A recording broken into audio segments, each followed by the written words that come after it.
Res him. Res him, stupid. Would you be okay with like an e-date, going on an e-date with me? You could like video chat. I could order you Uber Eats. I don't like broke dudes. Sorry. I just offered to order you Uber Eats, you dumb. I'm good. They all B? They're all B. Spike plant. You sound pretty sexy. Alright. Hard ass. If you've played competitive video games before, you have probably experienced similar situations like these, something all too common in games with team communication. This video is going to talk about sexism in gaming, with a particular spotlight on Valorant by Riot Games. Now, there have been multiple studies conducted in adolescents which demonstrate how video game exposure is directly related to sexism. But what factors play into this? Many video games are saturated with stereotypes of minority genders, contents which can cultivate sexist behavior in youth.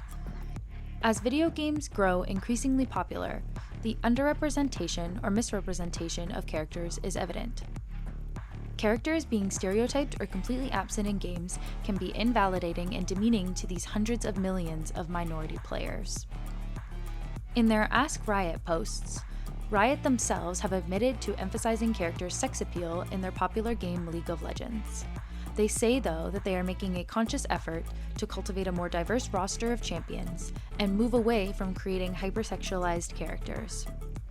Riot, however, in aims of fostering an inclusive environment, have been kicking off initiatives to support queer players with the new Valorant player cards and League characters to represent their diverse player base.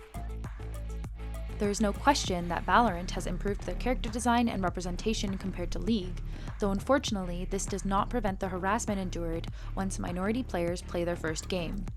Harassment that comes from perceived gender through team communication. A study on communication in multiplayer gaming was conducted and found that, on average, the female voice received 3 times as many negative comments as the male voice or no voice.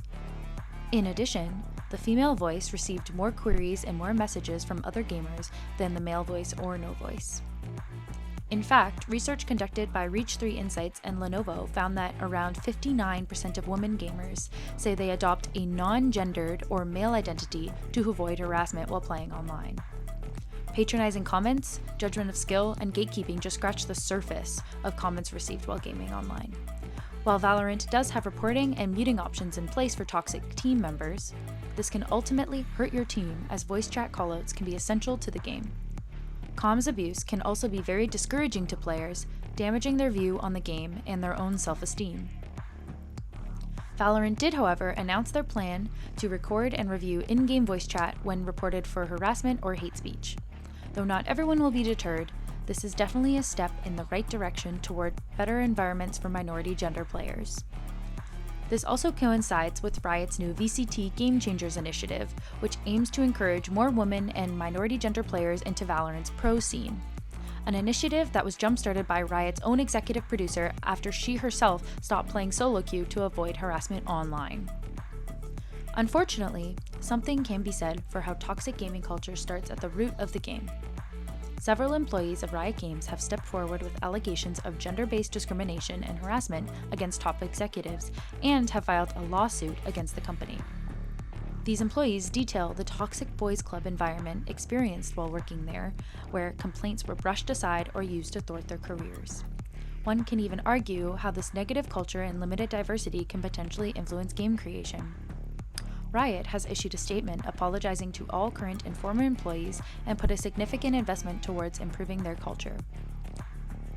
Valorant as a whole is a fantastic game, and Riot does show that they do care about improving the experience for our minority players in the steps they are taking to increase character representation and reduce harassment in communications. The best thing the community can continue to do to fight sexism is to speak up against harassment and report players to Riot. Every player is there to enjoy their games, no matter what their gender identity. If you see someone having an off game, YouTuber WestJet says it best. Do not tell her to go back to the kitchen, tell her to f***ing watch Flank.